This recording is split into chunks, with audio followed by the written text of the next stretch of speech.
Como decía Paz de Troya, nuestra bibliotecaria anteriormente, los vídeos se suelen grabar y archivar a modo de repositorio en nuestro canal de YouTube.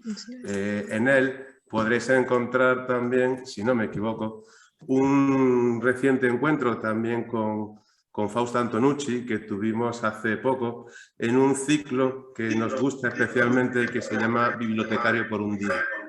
Ahí, poco tiempo después de que Fausta terminara su función en la presidencia de AISPI, la Asociación de Hispanistas Italianos, tuvimos con ella un encuentro en la que nos contó pues, su faceta como investigadora, sus publicaciones, nos habló de su biblioteca ideal y de la serie de libros que la han acompañado durante su vida. Así que podéis también visitarlo en nuestro repositorio. Hoy nos reúne una cuestión distinta, a lo mejor menos lúdica, pero sin duda un trabajo con el que Fausta ha estado trabajando muchos años, y es la presentación de la primera monografía sobre Calderón de la Barca en italiano, si no me equivoco, para la editorial Salerno. Acompañarán a Fausta los catedráticos Javier Aparicio Maideu de la Universidad Pompeu Fabra y Santiago Fernández Mosquera de la Universidad de Santiago de Compostela, ambos especialistas también en Calderón. Antes de darle la palabra y agradecerles la presencia, diré unas breves líneas sobre la profesora Fausta Antonucci. Es la catedrática de Literatura Española de la Universidad Roma III y se doctoró hace ya mucho tiempo en la de Pisa, siendo ella especialista en el teatro del siglo de oro. Entre sus contribuciones, entre sus libros, además de la monografía que presentamos hoy, pues consta otra sobre el personaje del salvaje en el teatro, de Lope a Calderón. También otros libros como las ediciones de La Dama Duende, El verdadero Dios Pan, La vida es sueño, que no podía faltar, y La conquista de Jerusalén. También quería subrayar su faceta en la traducción, en traer al italiano no solamente los estudios, sino también las versiones de los originales. Su versión en verso de La vida es sueño, o las versiones de La Dama Duende y El caballero de Olmedo. Ha trabajado en distintas bibliografías sobre Calderón y no quisiera dejar de citar una página web, casadilope.it, como decimos aquí, donde se pueden encontrar tantos textos muy especializados como bibliografías. Nada más, simplemente os doy la palabra a ti, Fausta, para que presentes a nuestros invitados en primer lugar, y si después hubiera alguna pregunta del público especializado y general que veo en la sala, pues la podremos transmitir a través de un mensaje de chat o directamente hacerla personalmente. Nada más y toda vuestra la palabra. Gracias, Juan Carlos. Muchísimas gracias a ti, al Instituto Cervantes, a Paz de Troya, la directora de la biblioteca María Zambrano, por haberme permitido organizar esta presentación, ¿no? Que me hace muchísima ilusión por la circunstancia y por la presencia de dos buenos amigos, como son Javier Aparicio Maideu y Santiago Fernández Mosquera, que realmente no necesitarían de presentación ante los especialistas, pero como entre los asistentes están muchos estudiantes míos también, me parece bien recordar que sus logros en la investigación de Javier Aparicio, que va a hablar primero, diré que es autor de un estudio importante sobre los dramas hagiográficos de Calderón, que se titula Calderón y la máquina barroca, de 1999, y que contiene asimismo una edición de El José de las Mujeres. En 2000, además, editó una colección de ensayos críticos sobre el dramaturgo para la editorialismo que se titula Estudios sobre Calderón. Pero, además de calderonista, Javier Aparicio es un gran estudioso de literatura contemporánea, no solo española, a la que ha dedicado una importante tetralogía de ensayos, lecturas de ficción contemporánea, el desguace de la tradición, continuidad y ruptura, la imaginación en la jaula. Y, en prueba de esta atención por la creación literaria de nuestros tiempos, Javier ha editado para cátedra textos de Eduardo Mendoza, de Italo Calvino, de Patrick Modiano, de Vladimir Nabokov. En cuanto a Santiago Fernández Mosquera, tampoco es solamente un calderonista, pues se ha formado como quevedista. De hecho, tiene en su haber una importante monografía sobre la poesía amorosa de Quevedo y otra sobre la tormenta en el siglo de oro, variaciones funcionales de un tópico. Y es editor y estudioso de diversos aspectos de la obra de Francisco de Quevedo. Luego, a partir de los años 2000, participa en el grupo de investigación Calderón de la Barca, que en la actualidad dirige y coordina.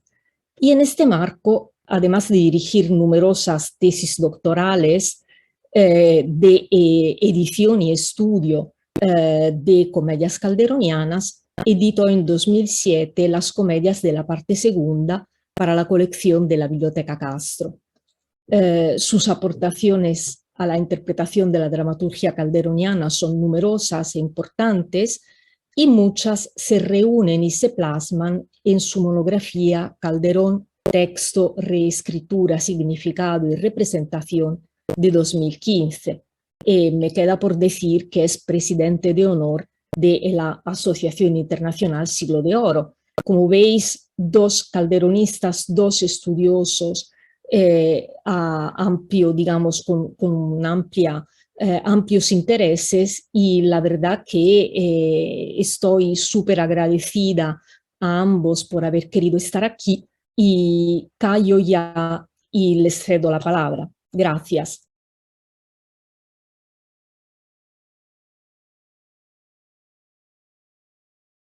Juan Carlos, ¿abro yo? ¿Sí? Sí, Javier, habla tú primero, gracias. Bueno, que conste que abro primero porque las más antiguas tradiciones académicas dicen que el secretario habla primero y el presidente habla después, de manera que al profesor, estando el profesor don Santiago Fernández Mosquera, estoy encantado de tener clase después y poder hablar primero, porque le toca a él decir, como se suele decir, la última palabra. No, Fausta, eres fantástica, voy a romper el protocolo en el minuto 0. Estoy muy contento, es un honor que nos has hecho a Santiago y a mí. Tú sabes el enorme respeto que te tenemos, a ti y a tu obra. Yo quiero hacer dos aclaraciones previas. Yo sigo siendo un estudiante de Calderón, no un estudioso. Es una cuestión léxica no menor. Hace mucho tiempo que estoy deseando volver al siglo XVII, que yo creo que es un siglo mucho más interesante que algunos de los siglos posteriores, pero solo por amistad y por respeto no lo he hecho todavía. Dicho esto, decíamos antes de empezar con Santiago que hace demasiado tiempo que no nos veíamos. He intentado seguir el mundo del calderonismo de cerca, a pesar de que hace tiempo que mis libros y mi atención está enfocada en otro lugar.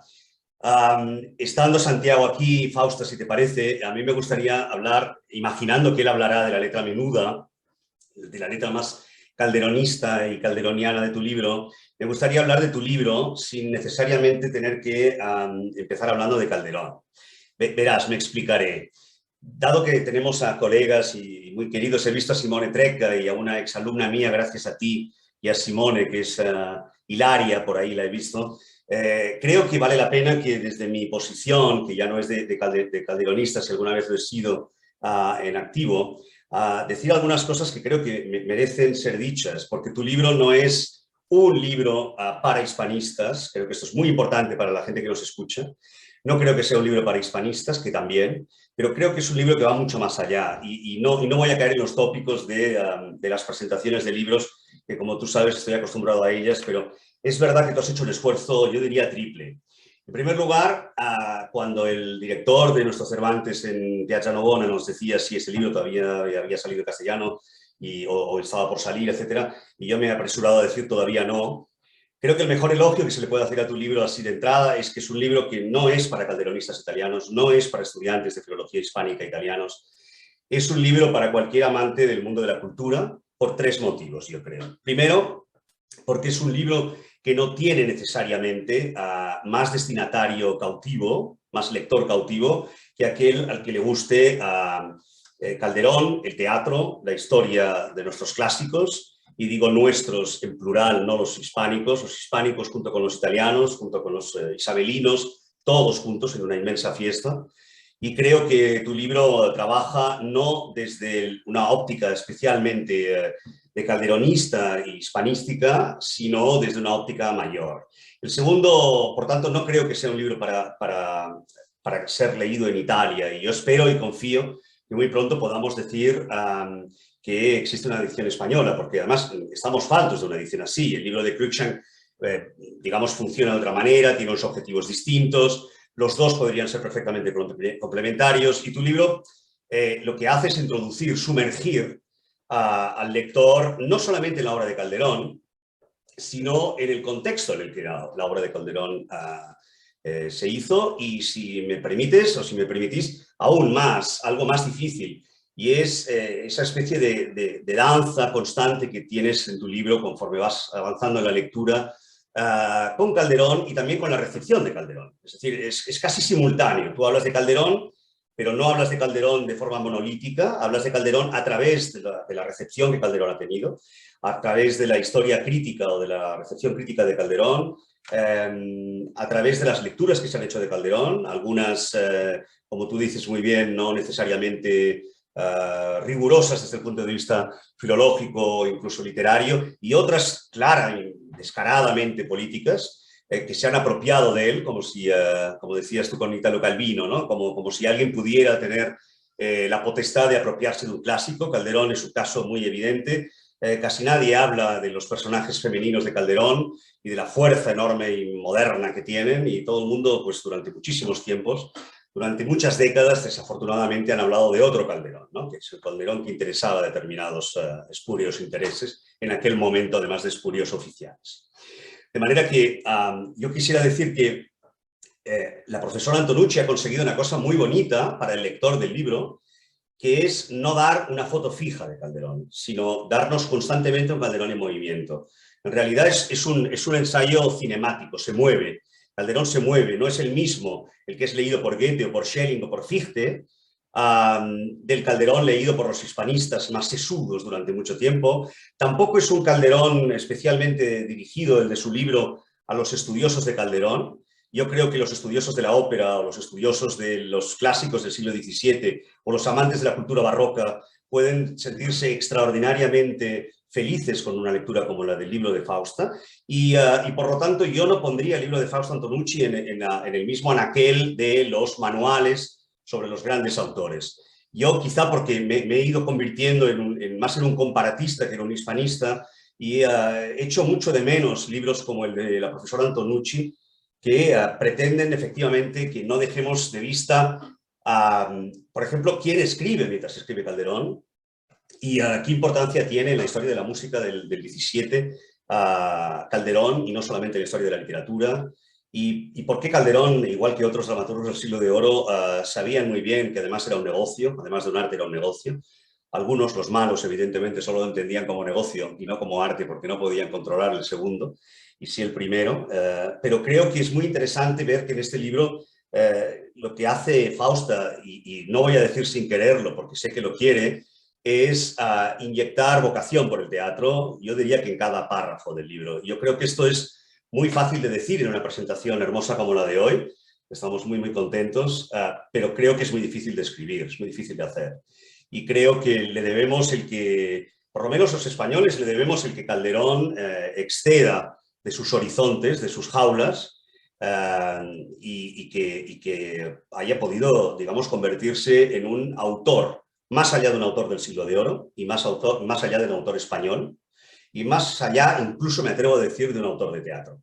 Yo creo que la maravilla del libro de Fausto Antonucci es, y por eso yo espero que se publique en castellano lo antes posible, es que da la dimensión de lo que es un grandísimo autor, que es capaz absolutamente de decidir qué géneros transita, a qué público se dirige, y puede ir cambiando como un taur de cartas, y eso está reservado a muy pocos, y esos pocos son muy grandes. Y Calderón lo fue, y yo recuerdo que le hicieron una suerte de homenaje en un curso de doctorado en Tübingen hace relativamente poco, no en un seminario, pero era realmente emocionante pensar como una persona que muere en 1681 y puede ser leído en lengua alemana con traducciones muy tempranas. Creo que eso lo recoge el libro de Fausta y, por tanto, Calderón de la Barca no es nuestro Calderón, es un poco el Calderón de todos. Yo me encanta cuando titula los capítulos. Hay uno que considero que tiene que ver, o podría ser esgrimido por mí como un argumento en favor de lo que voy diciendo del libro de Fausta, que es el de la tragedia desactivada, ¿no? La parte 3.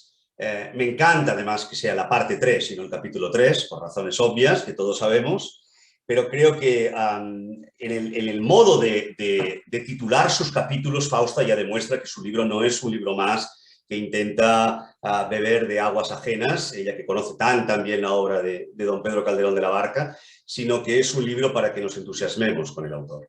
Y creo que otro motivo de dar la razón a la manera en que ha emprendido esa tarea ímproba de conseguir en un volumen, no solamente Calderón, sino Calderón, su obra, sus géneros, su repercusión en otros idiomas, en otras culturas, es el hecho de que el teatro vivo, que es a lo que tendríamos que ir, las compañías de teatro actuales, no solamente en España, en otros países de Europa, están escenificando Calderón de otra manera, viéndolo de otra manera, leyéndolo de otra manera desde hace mucho tiempo, y creo que un muy buen compañero de viaje para entender el universo calderoniano a estas compañías es sin duda el libro de Fausta.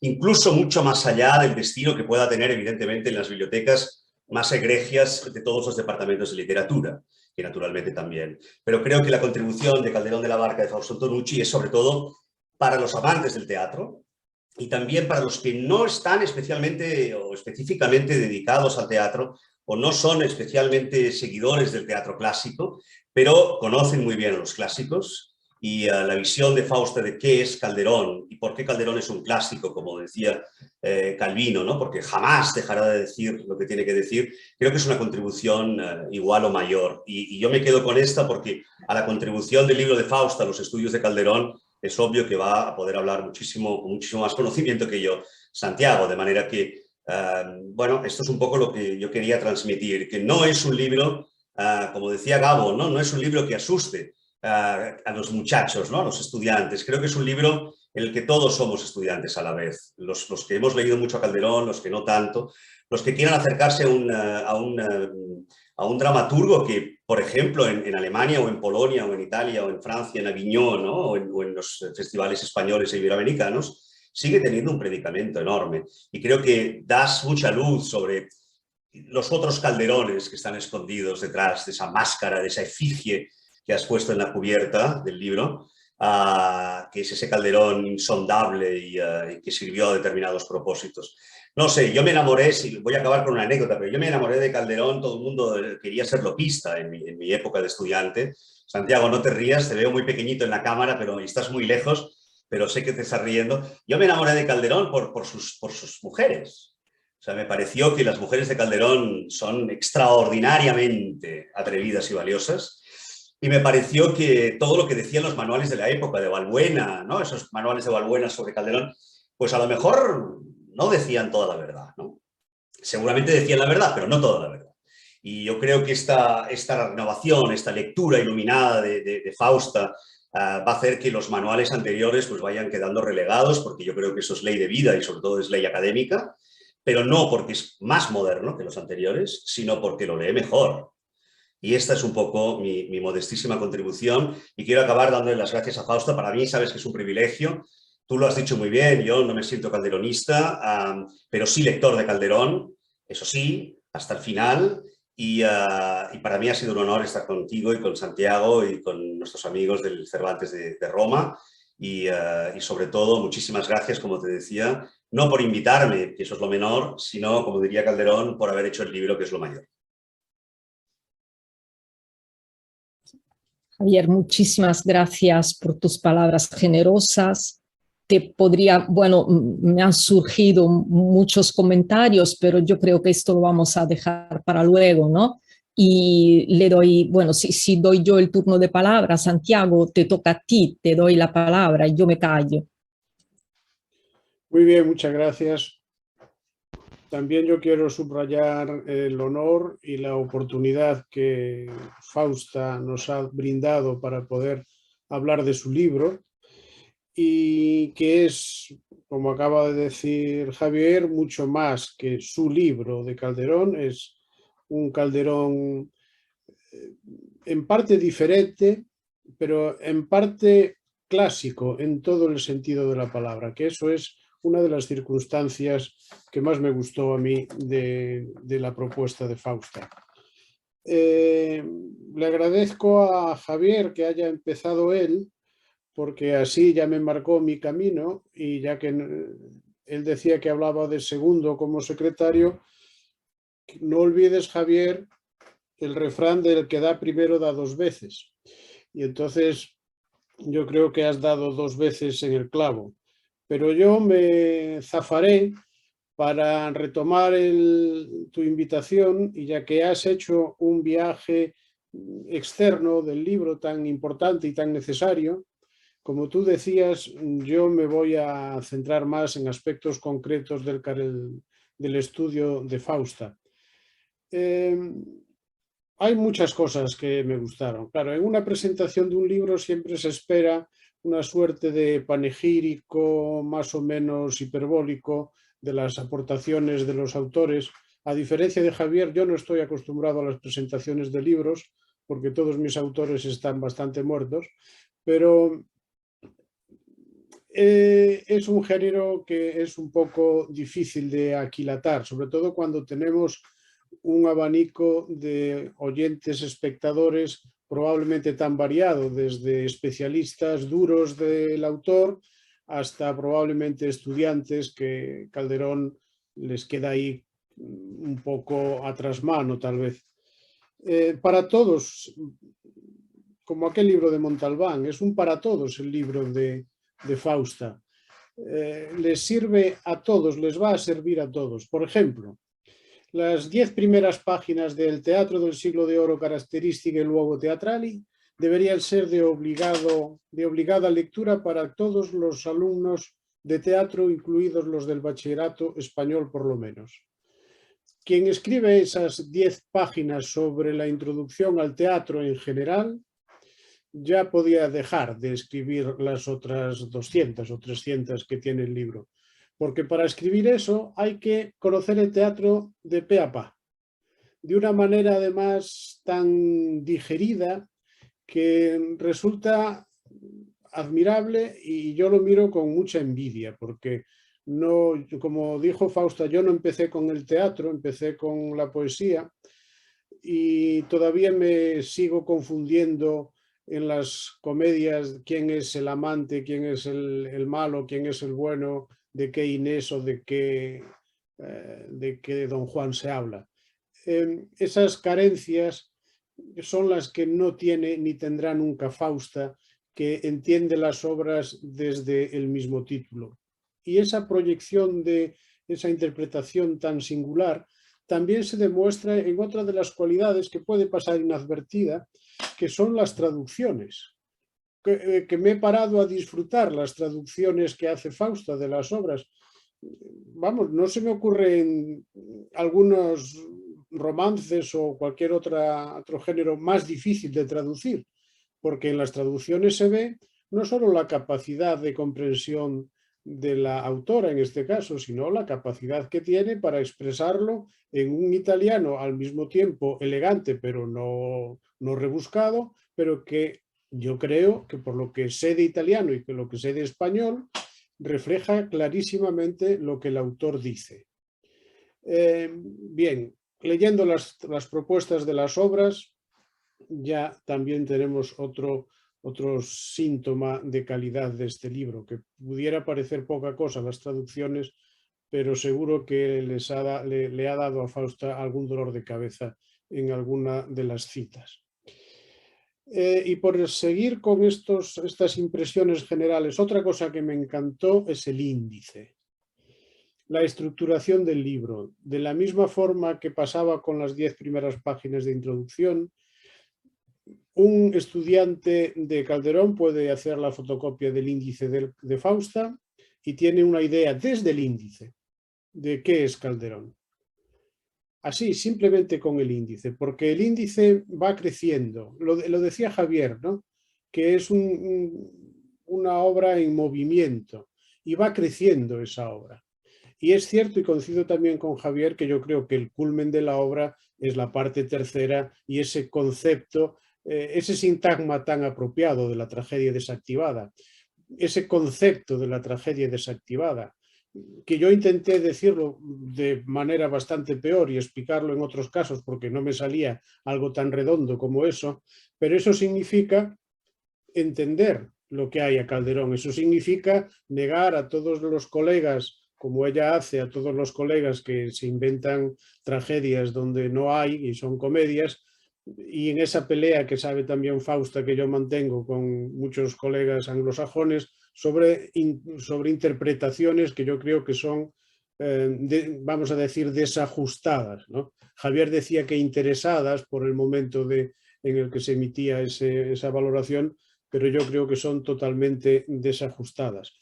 Y claro, me congratula pensar que Fausta dice exactamente lo mismo. Lo hace con muchísima prudencia, porque ella es así, muy suave. Yo hubiese sido más violento, sobre todo cuando uno se carga de razón, como ella lo hace a lo largo de ese caminar por la tragedia, de ese caminar siempre con Aristóteles al fondo, por si hubiese algún problema o alguna duda, siempre está Aristóteles ahí, y ese caminar por la tragedia, ese acompañar cada comedia con su par o con su trío, ¿no?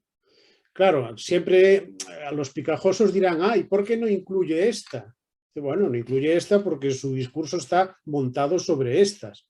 Cada uno estudia lo que le parece, pero al final hay un índice de comedias estudiadas que yo no las conté, pero no serán muy poco menos que las que se conservan de Calderón. Por lo tanto, ese viaje que hace Fausta por la obra de Calderón, en el caso de la tragedia y en el caso de la tragedia desactivada, de la mano de Aristóteles, me parece uno de los grandes hallazgos de la monografía. Decía que a veces realmente discrepa de lo que en el ámbito español, yo creo que europeo, italiano, francés, del concepto de Calderón, discrepa de algunas visiones anglosajonas, del concepto de tragedia de las comedias, del significado político de algunas obras mitológicas, de subrayar el valor fundamentalmente panegírico y de diversión primario que tienen las comedias palatinas, que a alguno de nuestros colegas se les olvida. Resulta que yo me he visto como refrendado en mis intuiciones, y a cada cosa que decía dice, ves, así tenías que haberlo dicho, y así tenía que haberlo dicho. Yo, por ejemplo, también coincido en su visión, incluso en la biografía, que tal vez podría ser no más clara, pero sí más severa, cuando no se atreve a distanciarse claramente de Alexander Parker y de nuestro querido Don Cruikshank, que hacen derivar de una supuesta mala relación biográfica entre padre e hijo y que eso tiene reflejo en las obras. Bueno, ya sabemos que eso no hay manera de demostrarlo. No hay manera de demostrar con datos fehacientes que hubo una mala relación entre Calderón y su hijo.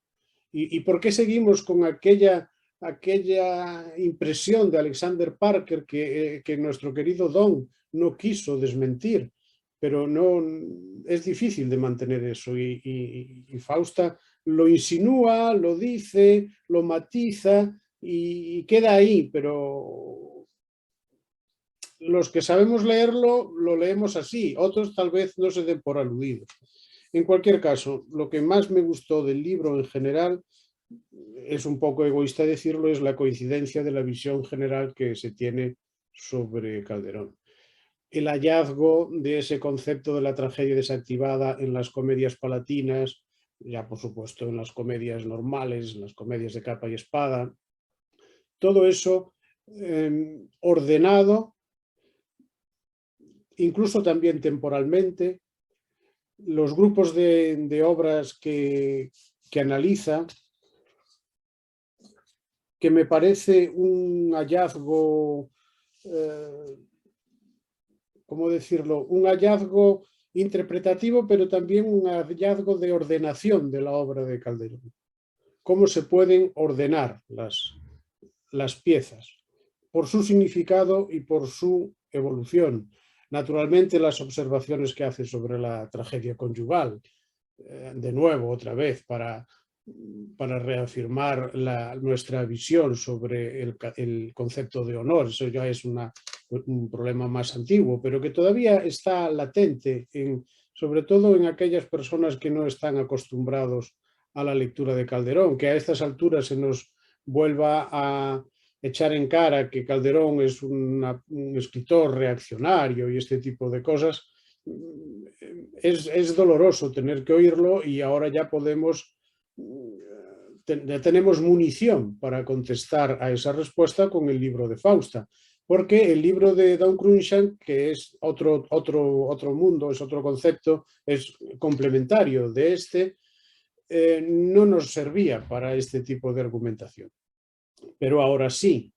Digo esto porque el otro día, para refrendar lo que acaba de decir Javier, tuve una reunión con unos representantes del pueblo de Einsiedeln en Suiza, que desde el año 1924 representan el mayor teatro del mundo. Y resulta que quieren representarlo aquí en Santiago de Compostela en algún momento y bueno, hemos tenido una reunión. Bueno, claro, ellos tienen un Calderón muy peculiar, un Calderón que viene desde el Calderón romántico de Eisendorf hasta la revolución teatral de los años 70, lo que queda del gran teatro del mundo en esa representación popular será poco, pero se mantiene vivo. Y la forma de nosotros decir, ¿cuál es entonces, cómo conocen ustedes a Calderón? ¿Cuál es su interpretación de Calderón? Con el libro de Fausto Antonucci. Por lo tanto, hay que traducirlo. Me preocuparía más que al español, me gustaría que se tradujese al inglés, por no decir al alemán, pero me gustaría que se tradujese al inglés, porque me gustaría que lo leyesen con atención nuestros colegas anglosajones, a ver si se centran. Y es una interpretación además ilustrada perfectamente con todo, o por no citar el teatro breve también, ¿no? Yo lo he leído con poco provecho tal vez, pero con muchísima ilusión y con muchísimo disfrute. Todas las etiquetas que utiliza para los géneros, que estaban ahí, que muchas veces están bailando, ¿no? Desde la comedia palatina, las comedias novelescas, ¿cómo le llamamos a esto? Bueno, así, ya está, a otra cosa. Eso parece una tontería, parece una cosa muy simple, pero no es una cosa tan sencilla, porque en la obra en el trabajo de Fausta hay una reflexión constante sobre los géneros literarios, constante, y una reflexión constante sobre el género aplicado a Calderón, pero no solo, porque claro, Fausta sabe mucho de Calderón, pero no sé si sabe más sobre Lope. Entonces, como estamos ahí siempre con ese problema de la nomenclatura y a veces de la consolidación del concepto genérico, la solución está en el libro de Fausta, siempre. De ahí que me gustaría que se tradujese al inglés para aclarar todo, aclarar muchos asuntos que seguro que quedarían definitivamente, por lo menos quedarían subrayados en aquellos aspectos en los que el calderonismo europeo está de acuerdo. Cuando digo europeo digo continental, italiano, francés y español, en parte alemán, pero menos. Y bueno, no quiero ya decir más cosas, tengo mis notas, ¿verdad? Hay cuestiones en las que coincidía con trabajos que yo había hecho y como dije antes, claro, aquí me gustaría decir esto, aquí me gustaría decir lo otro, y es siempre una alegría ver que coincide con todo, ¿no? Y ya que ella hizo hincapié, ya que Fausta hizo hincapié en mi currículum quevediano, ¿no? Quevedesco también, pero yo creo que más quevediano, eché de menos, porque le quedó un poco ya lejos, ella habla de la relación entre Quevedo y Calderón, así un poco por encima, pero hay una relación que hay que estudiar que tiene que ver con las jácaras. Y yo trabajé últimamente sobre eso, ¿no? Cómo es un género muy complicado y resulta que, a mi modesto entender, creo que Calderón dramatiza las jácaras y que Quevedo, que es un hombre antiteatral por naturaleza, deshace o desmonta el valor dramático de las jácaras, y creo que ahí hay un juego interesante entre Quevedo y Calderón que está apuntado hacia el final del libro. Lo digo porque me hizo gracia esto. Por lo tanto, ya acabo. Me gusta, me complace la gran coincidencia que tiene Fausta con la visión que tenemos nuestra generación europea del teatro del siglo de oro y de Calderón. Me gusta esa capacidad que tiene para en 10 páginas hablar del teatro, de todo el teatro, desde el 16 al 17, con esa riqueza y al mismo tiempo con esa claridad.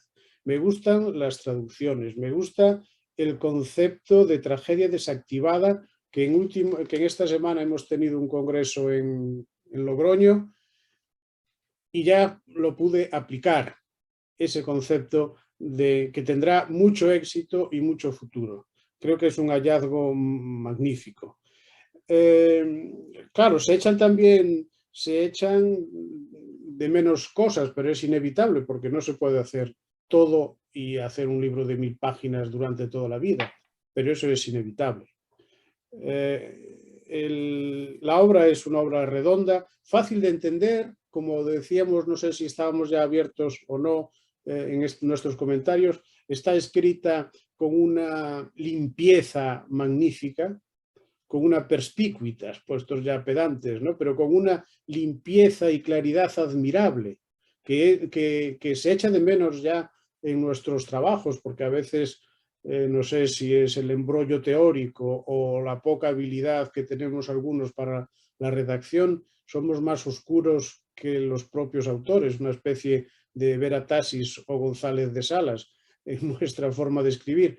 Y Fausta es magnífica también en eso, en esa sencillez y esa claridad meridiana en todo lo que escribe. No sé si esto le sale así natural o hay mucho trabajo de redacción, pero es una lectura fresca y dinámica, se lee de un tirón. Se puede leer de un tirón, pero se puede leer como un libro sapiencial, ¿no? Es decir, tú puedes coger el capítulo y ver la obra y tú vas a ver cualquier reflexión sobre el secreto agravio, secreta venganza, que no le gusta, no sé por qué, le gustan más otras. A mí me gusta más secreto agravio. Se puede leer ese capitulillo, lo que dedique a al médico de su honra, y tenemos un artículo magnífico sobre cualquier obra.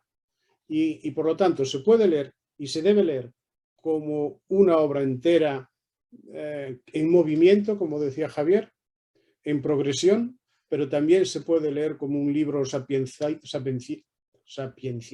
un libro que puedes elegir un capítulo, un apartado, una comedia y aprovecharla inmediatamente. Tenemos un tesoro. Y yo lo que espero, Javier, es que hay que hablar con alguien para que se traduzca al español, sí, pero los españoles más o menos podemos entenderlo bien, pero que lo traduzcan al inglés, a ver qué sucede. Muchas gracias. Gracias a ti, Santiago, y de verdad me quedo abrumada por todo lo que habéis dicho, y gracias, gracias por vuestras lecturas complementarias, ¿no? En cierto sentido. Yo no sé si antes de darle la palabra al público o incluso a vosotros, yo solo voy a decir quizá 2 o 3 frases para decir que sí, que este libro está pensado prioritariamente para reivindicar a Calderón para la cultura italiana, ¿no? Por ello, cuando este libro nace porque me lo propusieron, me lo propuso Antonio Gargano para esta colección de la editorial Salerno, ¿no? Que se dedica a grandes figuras de la literatura europea. Y yo pensé que lo aceptaba con alegría porque a mí me duele que Calderón en Italia no se aprecie como es debido. De hecho, antes no sé si tú o Javier habéis mencionado los escenarios europeos en los que se representa Calderón, pues en Italia casi no se representa.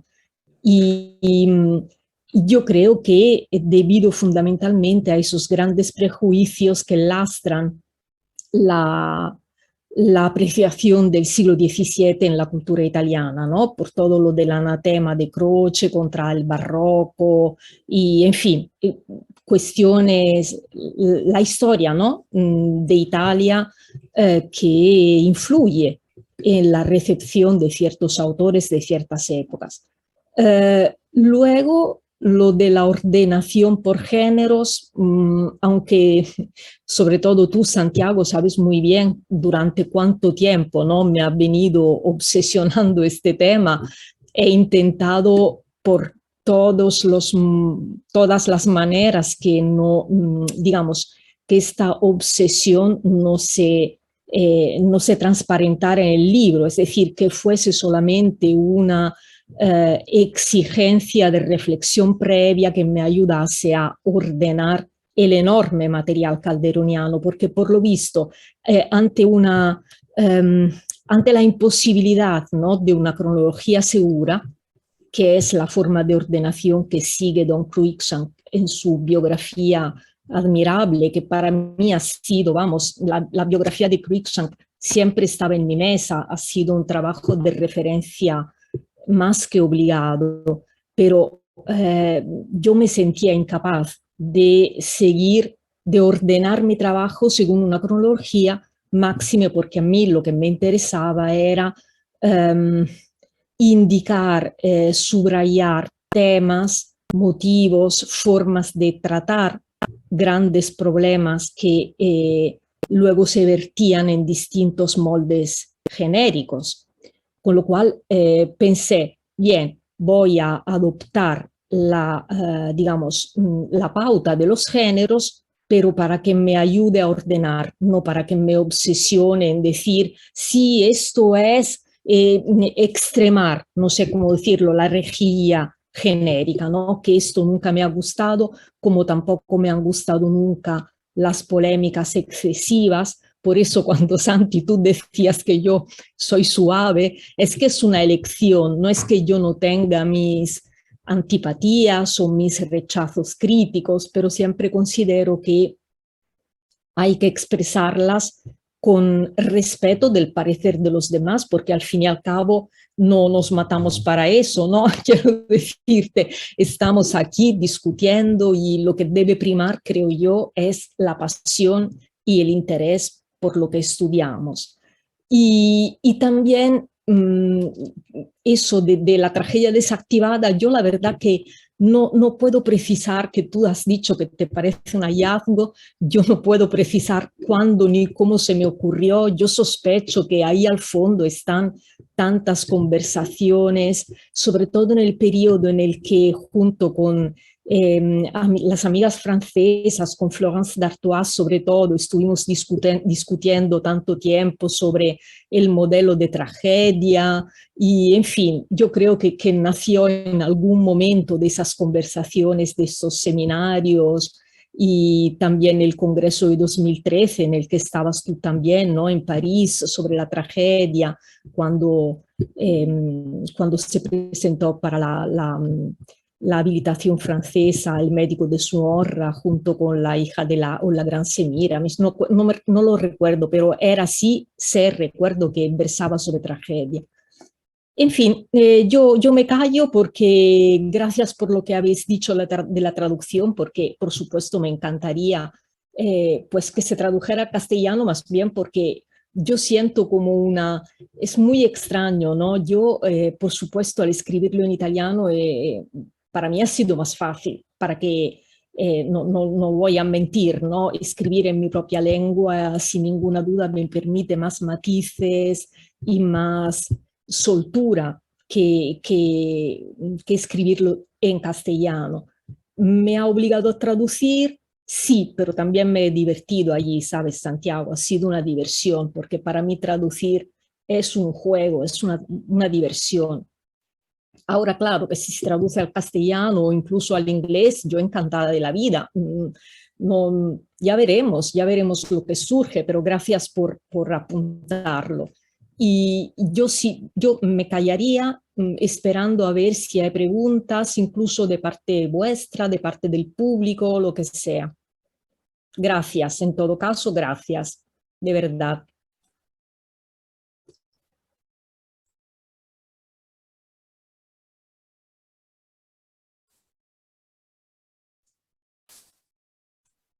Yo, si no hay ninguna pregunta, me gustaría romper el hielo porque me he quedado con la curiosidad de que nos cuentes en qué consiste la tragedia desactivada, aunque sea una breve pincelada.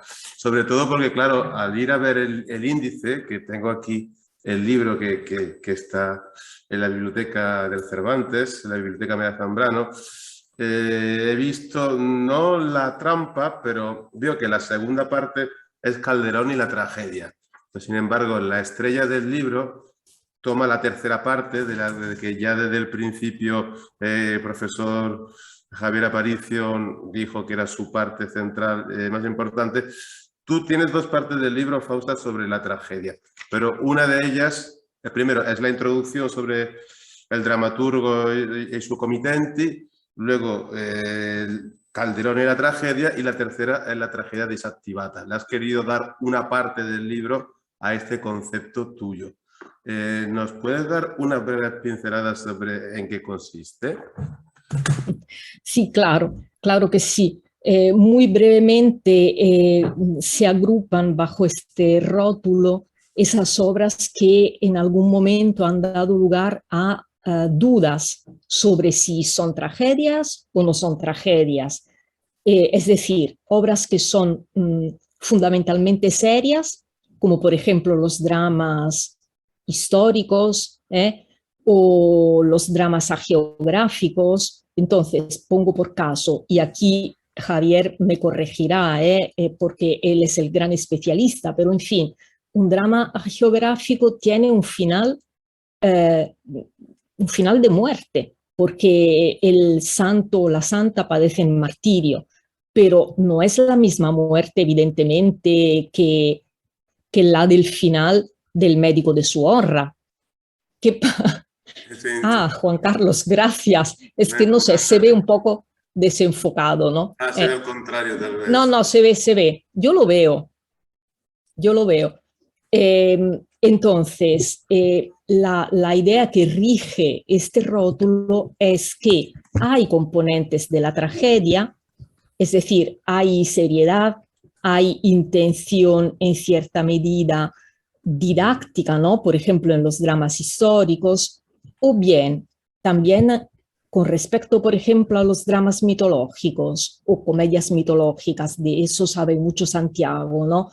Yo me he apoyado mucho en su parecer porque ha habido toda una polémica sobre si los dramas mitológicos son tragedias o no son tragedias. Por ejemplo, claro, la historia del mito Eco y Narciso. Al final, Eco y Narciso mueren, ¿no? Es decir, se transforman, pero mueren en su esencia terrenal. ¿Y eso qué es? ¿Es una tragedia o no es? Hay elementos que son de hecho trágicos y elementos que son cómicos. Entonces, estos elementos cómicos o que contribuyen a desleír lo trágico, lo desactivan también, ¿no? O el final feliz puede llegar para desactivar cierta componente trágica. Y me pareció una forma de encontrar, de reunir bajo este rótulo obras que definitivamente no son comedias cómicas, que son, digamos, están en el otro extremo de la gama genérica, pero ni siquiera son tragedias en el sentido que lo son las obras a las que dedico los 2 primeros capítulos. Y cierto, tienes toda la razón, a la tragedia se le dedica una parte importantísima de la monografía, pero es en digamos, la razón que yo puedo dar para eso es que mientras las comedias, en cierta medida, las comedias cómicas, entiendo, no te digo que, digamos, se parecen más por la recurrencia de ciertos esquemas dramáticos, las tragedias, en mi opinión, exigen cada una un apartado dedicado, porque cada una es diferente, cada una implica sentimientos y situaciones dramáticas diferentes, conlleva problemas diferentes y también por una razón quizá muy personal, que yo de hecho he reflexionado muchísimo en las tragedias y en las comedias he reflexionado, pero más en conjunto. Entonces esto se ve en cuanto yo las reúno todas en un solo capítulo, mientras que a las tragedias se merecen más espacio. Eso sí. No sé si te he contestado. Sí, absolutamente. Y al hilo de lo que decías, son 3 partes dedicadas a la tragedia, la cuarta a la comedia y el quinto al teatro breve. Donde bueno, perdona que te interrumpa, pero en realidad la tercera parte no es tragedia, ¿no?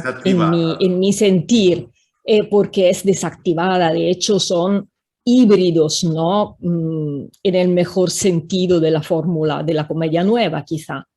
Pero en fin, sí. Perdona que te haya interrumpido. No.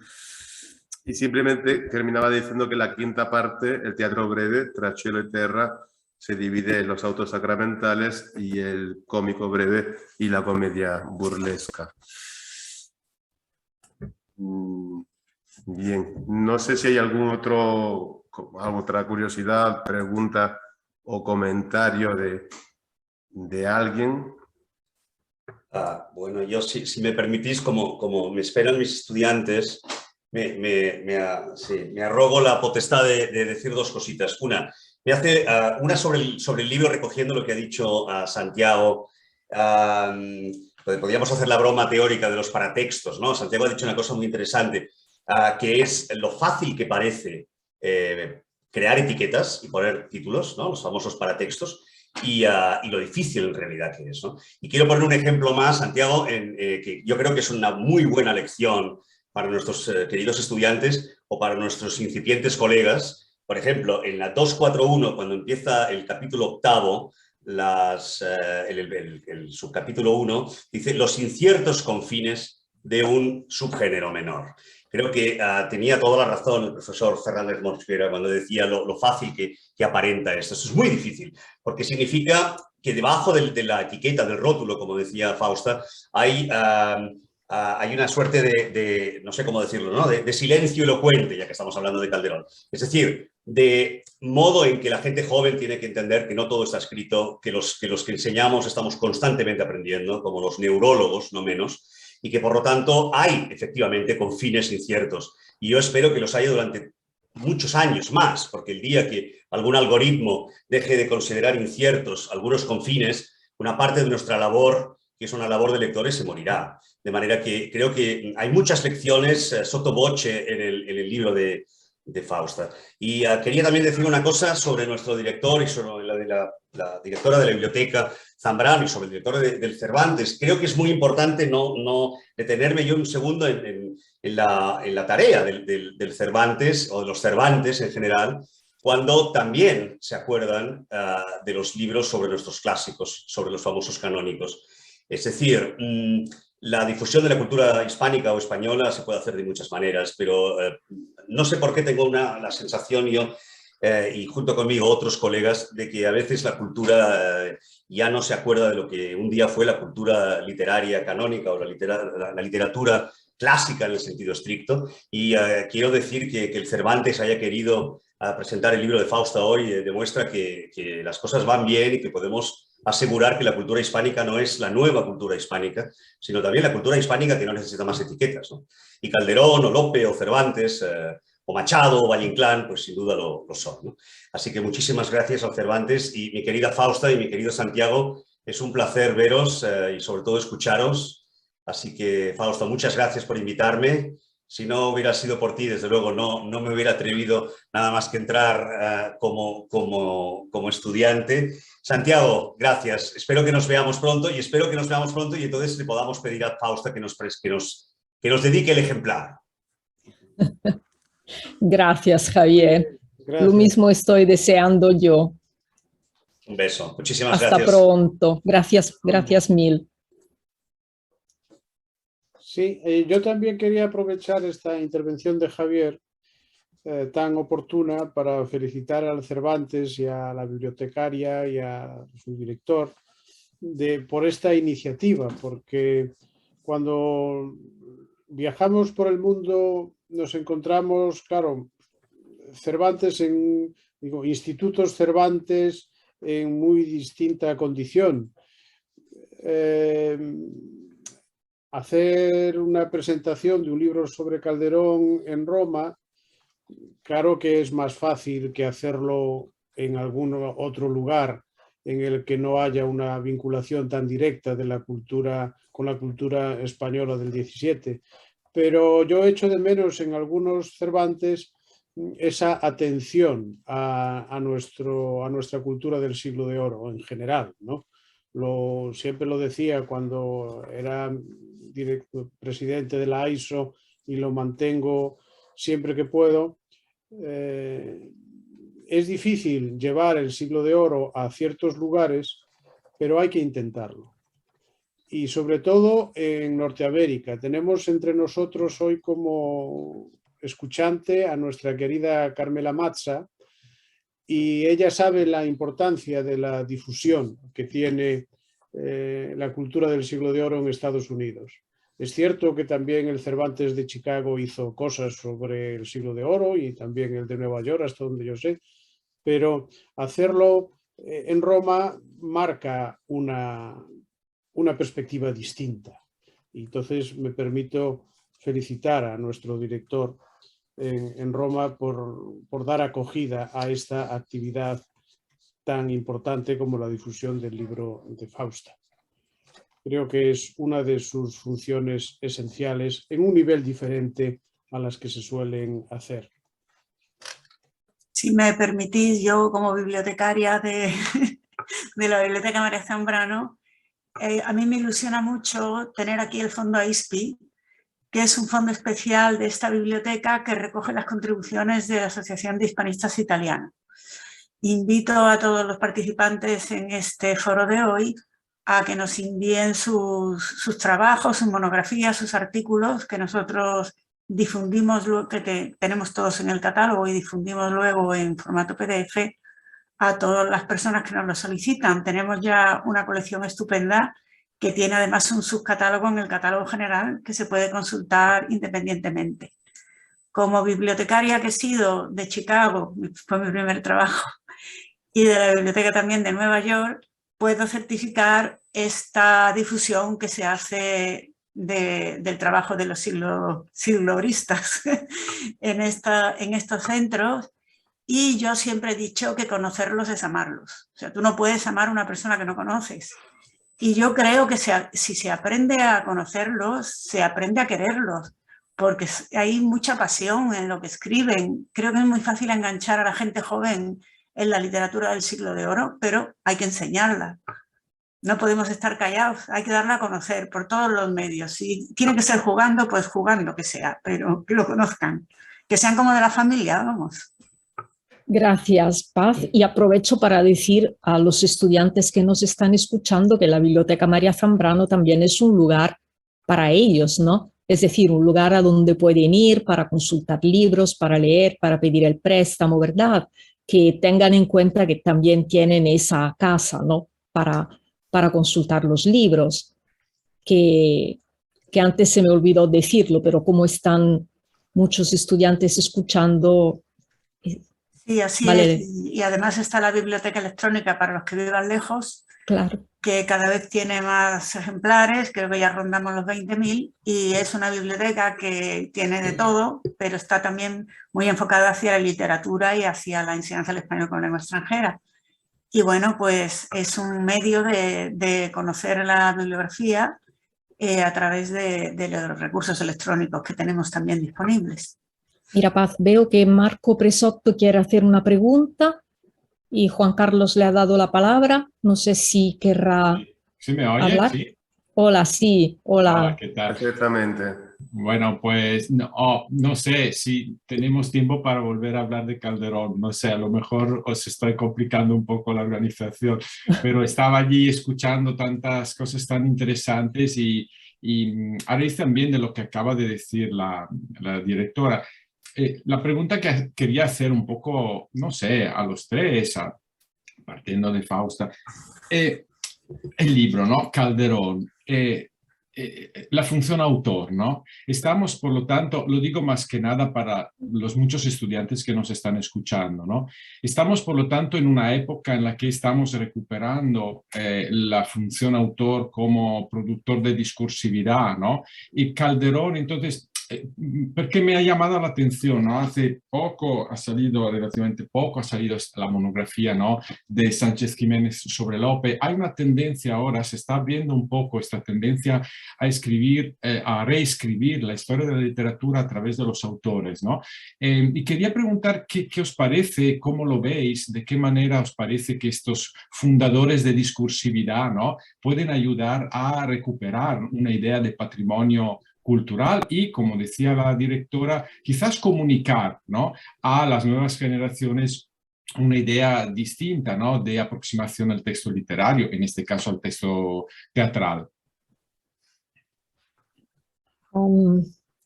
A ver, Santi, ¿quieres contestar tú? ¿Contesto yo? Bueno, los dos podemos contestar. Yo creo que hay dos cuestiones, Marco, encantado de verte y saludarte. Hay dos cuestiones que son paralelas, una externa y otra interna.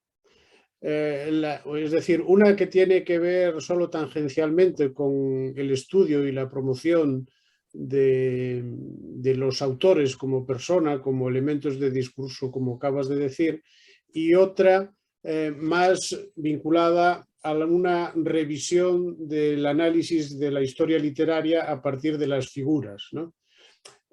Puede parecer un poco trivial decir que Fausta escribe un libro sobre Calderón de la Barca que se titula Calderón de la Barca, pero es que lo que le encargan a ella es un libro sobre una colección en la que hay autores. Lo que le encargan a Antonio es un libro sobre una colección que hay autores, ¿no?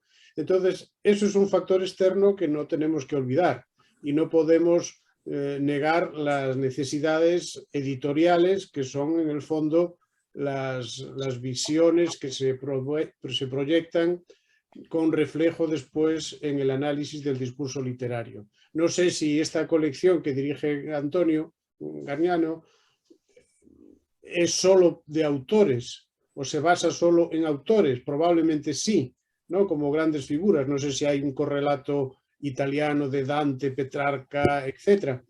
Sí. Sí, sí. Bien. Eso por un lado responde una parte externa a tu pregunta.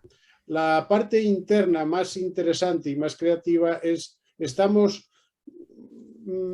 creando un análisis literario basado ahora en la figura personal de los escritores, que además tiene una mejor y más fácil comunicación con las nuevas generaciones porque pueden sentirse identificados o no con determinados individuos, más que un concepto o bien de generación que se diluye o bien de géneros que se diluye todavía más, ¿no? Entonces, tal vez, si además nos encontramos con autores, digamos que tan ricos como Lope, Calderón, Quevedo, Dante, Petrarca, es igual, ¿no? Estábamos con el aniversario de Dante este año o el año pasado. Si son autores tan poderosos, nos permiten las dos cosas, acercarnos a ellos mediante un acercamiento personal, más biográfico, como en el caso de Don Cruikshank, más literario, teórico y práctico, como en el caso de Fausta, y al mismo tiempo estamos alimentando ese proceso de acercamiento distinto al de probablemente nuestra generación o alguna generación anterior que no hacía tanto hincapié en la persona, en el escritor, como productor de discurso literario. Y todo esto, pues yo creo que son vaivenes, ¿no? Pero sí es cierto que hace tiempo que no se atendía tanto a la figura del escritor, por eso hay tantas biografías que están saliendo constantemente, y es una necesidad también de renovación, porque hay biografías con conceptos muy antiguos, ¿no? muy rancios, algo se va descubriendo más y una perspectiva diferente. Pero es interesante que ahora se vuelva otra vez, lo que decía Marco, a entender la literatura desde la perspectiva del generador del texto literario. Y creo que hay esos factores externos e internos que lo favorecen. Sí, mira, yo no habría contestado de otra forma, Santiago. De verdad, gracias porque comparto todo lo que has dicho. Pienso que de hecho, no sé, yo creo que, no sé si en España, pero en Italia sin ninguna duda, yo por ejemplo me formé en un momento, en una época en la que existía una especie de anatema, ¿no?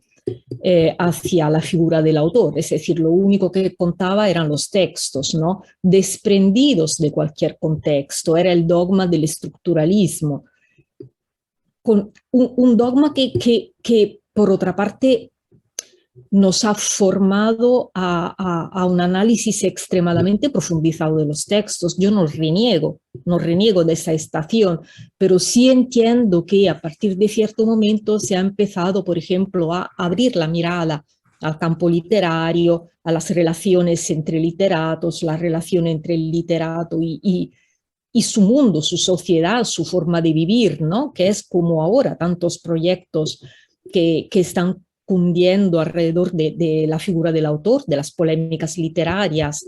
Efectivamente, yo creo que ha habido un cambio de paradigma y por otra parte, claro, en mi caso, el libro entra en una colección que presenta a grandes figuras de la literatura europea. Han salido volúmenes sobre Shakespeare, Goethe, Góngora, ¿no? En la misma colección salió un precioso Góngora de Giulia Poggi, pero la mía no es ninguna biografía, como lo decía, no tiene otra estructura con respecto al Lope de Vega magnífico de Antonio Sánchez Jiménez. Es que Lope también da más juego, ¿no? En cuanto a biografía.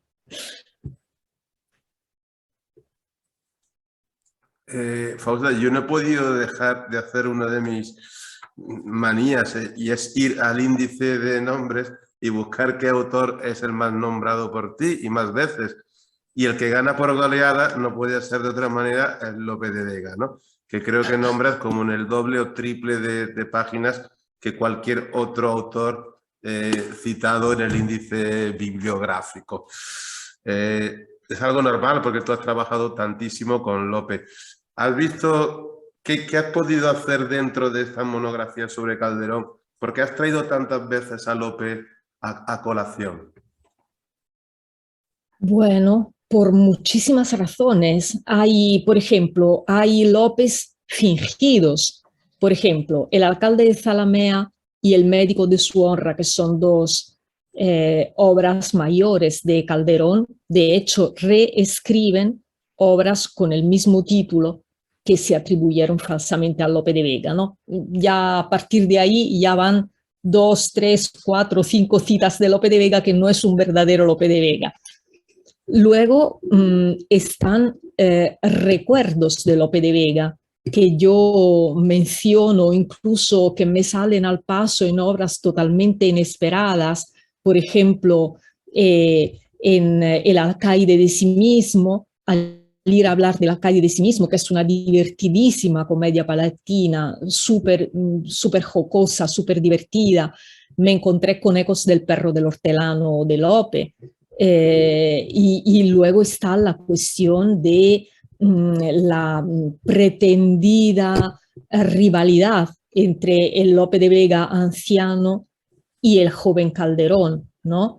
Y sobre todo ese episodio, ese sí muy bien documentado, en el que el joven Calderón entra a saco en el convento de las Trinitarias violando la clausura, justo donde la hija de Lope de Vega, ¿no? Marcela, estaba profesando como monja y entonces Lope se queja, ¿no? Se queja por el trámite de Hortensio Paravicino al rey y entonces surge, ¿no? Esa querella entre Calderón y Paravicino realmente, pero detrás de Paravicino está Lope de Vega, ¿no? Entonces hay muchas razones biográficas, razones de influencia dramática, razones, como digo, de López falsificado, ¿no? En los pretextos de esas grandes tragedias de Calderón.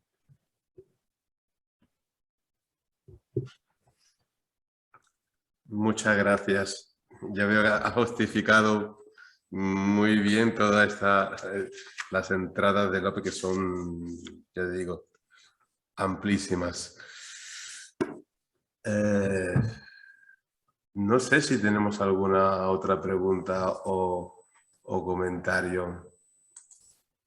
A mí me gustaría sencillamente saludar a todo el público porque sé que no veo a todo el mundo, pero he visto antes en la lista que hay muchos amigos, amigas, a todos mis estudiantes, en fin, aprovecho ahora porque luego no lo podré hacer. Sí, hay una pregunta en el chat. Yo querría preguntarles qué es para ustedes lo que hace que Calderón se considere inmortal, que sus obras sigan estudiándose con la misma pasión desde hace más de 400 años. Bueno, antes lo había dicho Santiago, ¿no? O Javier, no recuerdo, la idea del clásico que tiene Italo Calvino, que es un clásico, un libro que sigue diciéndonos algo, ¿no?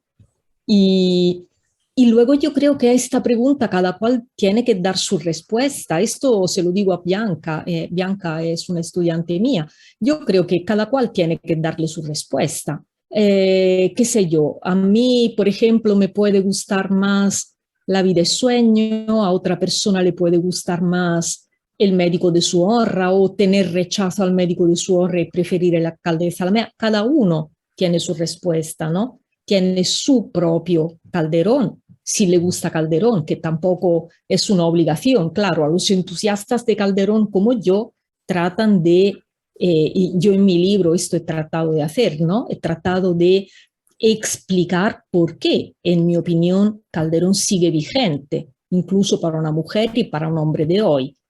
Pero luego yo creo que cada lector y cada lectora tiene que dar su contestación. No hay un dogma, ¿no? En este sentido, no hay una respuesta única.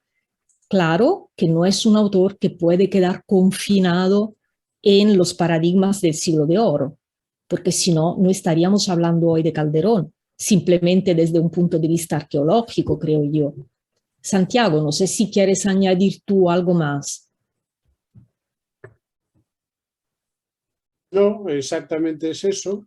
La respuesta es la aplicable a todos los clásicos. Los clásicos son esos autores que nos dan respuestas en un tiempo muy distinto al que fueron escritos sus textos, ¿no? O sus textos o sus imágenes, me es igual, o sus creaciones de arquitectura. En aquellas obras que generan una respuesta y que generan una respuesta o interrogantes a un individuo que las lee en un tiempo diferente al que fueron compuestas, se convierten en clásicos, así de claro.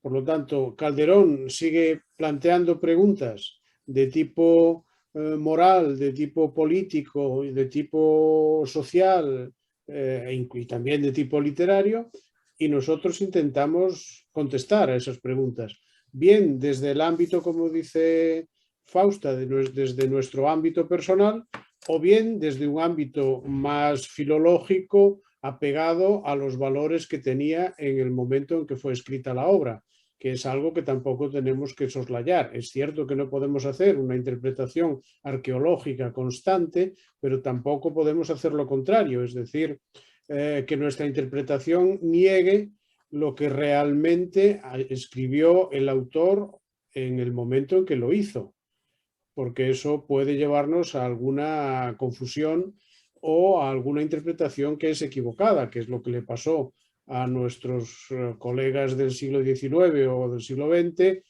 o alguno del siglo XX que no acaba de entender muy bien lo que escribe Calderón porque aplica un modelo de interpretación que no es ajustado al modelo de composición de la obra. No me refiero a cuestiones literarias, sino a cuestiones ideológicas.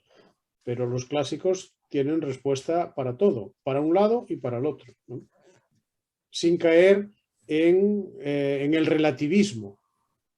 Claro, eso es mi condición de filólogo, me impide decir que es que esta obra para mí significa esto. Bueno, para ti significa esto, pero esta tiene un significado que puedes después aplicar o no a tu interpretación.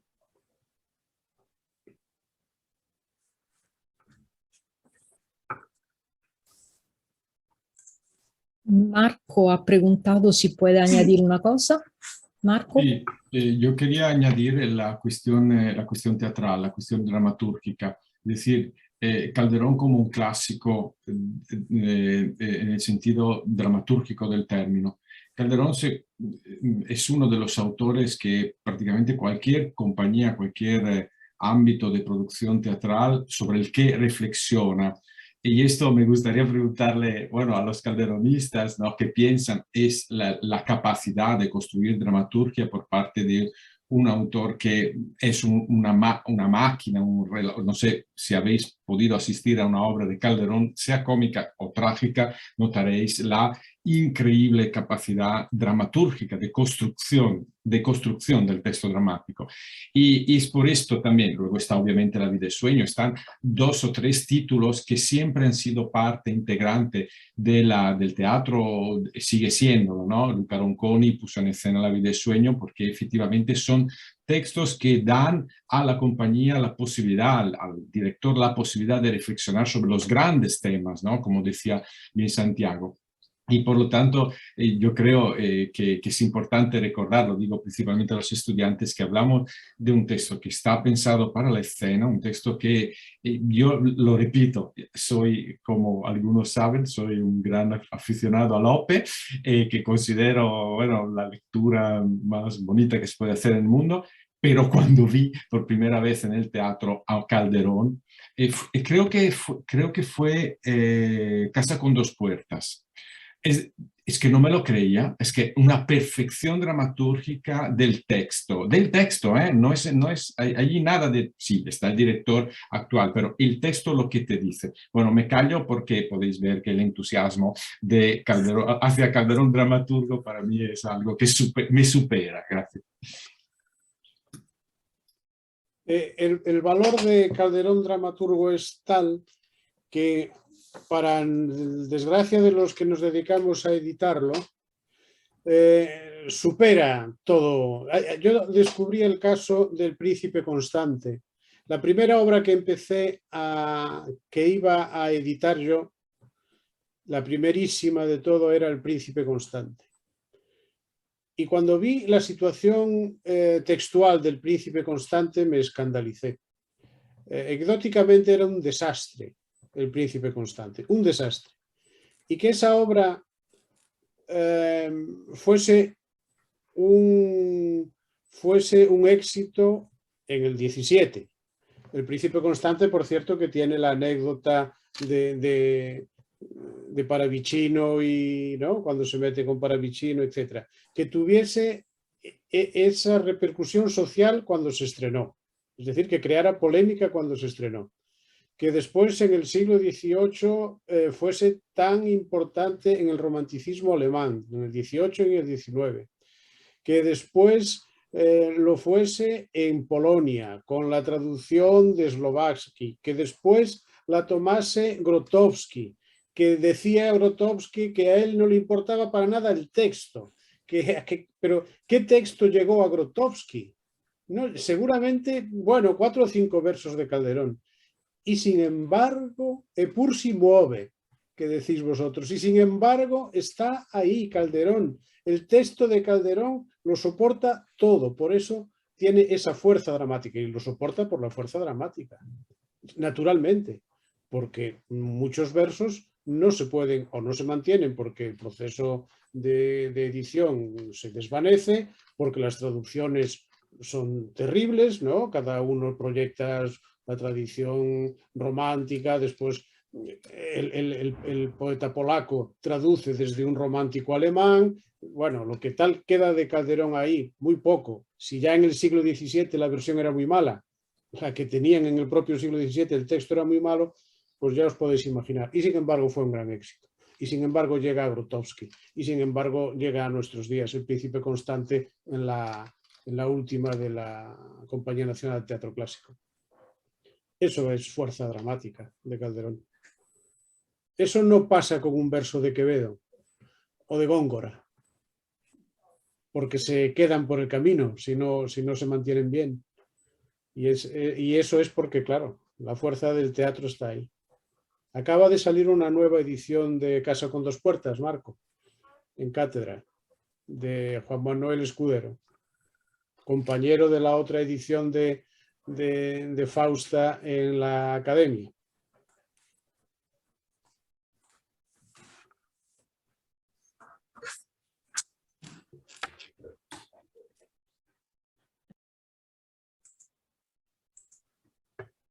Bien.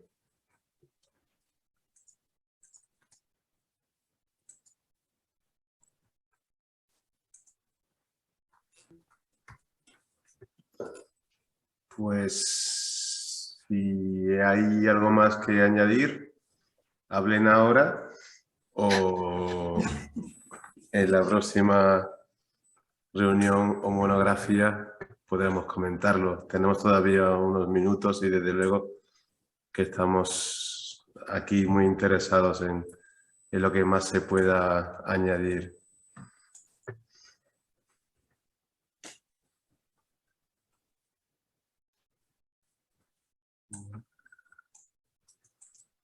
Pues bueno, a mí no me queda nada más que agradecer las palabras que antes habéis comentado también sobre la presentación y algunas actividades del Instituto Cervantes.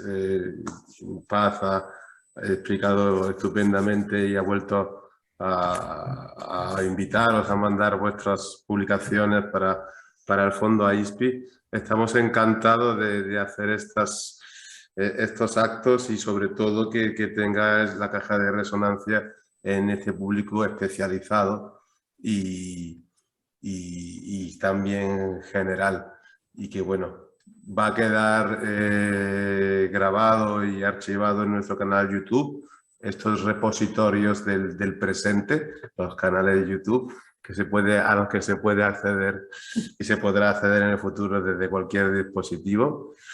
Y nada más. Fausta, yo te voy a dar la palabra para que tú nos despidas. Gracias, Juan Carlos. Entonces, yo reitero mis agradecimientos universales, ¿no? a ti y a Paz y al Instituto Cervantes por organizar el acto, a Javier y a Santiago por haber querido presentar mi libro, al público por estar aquí escuchando.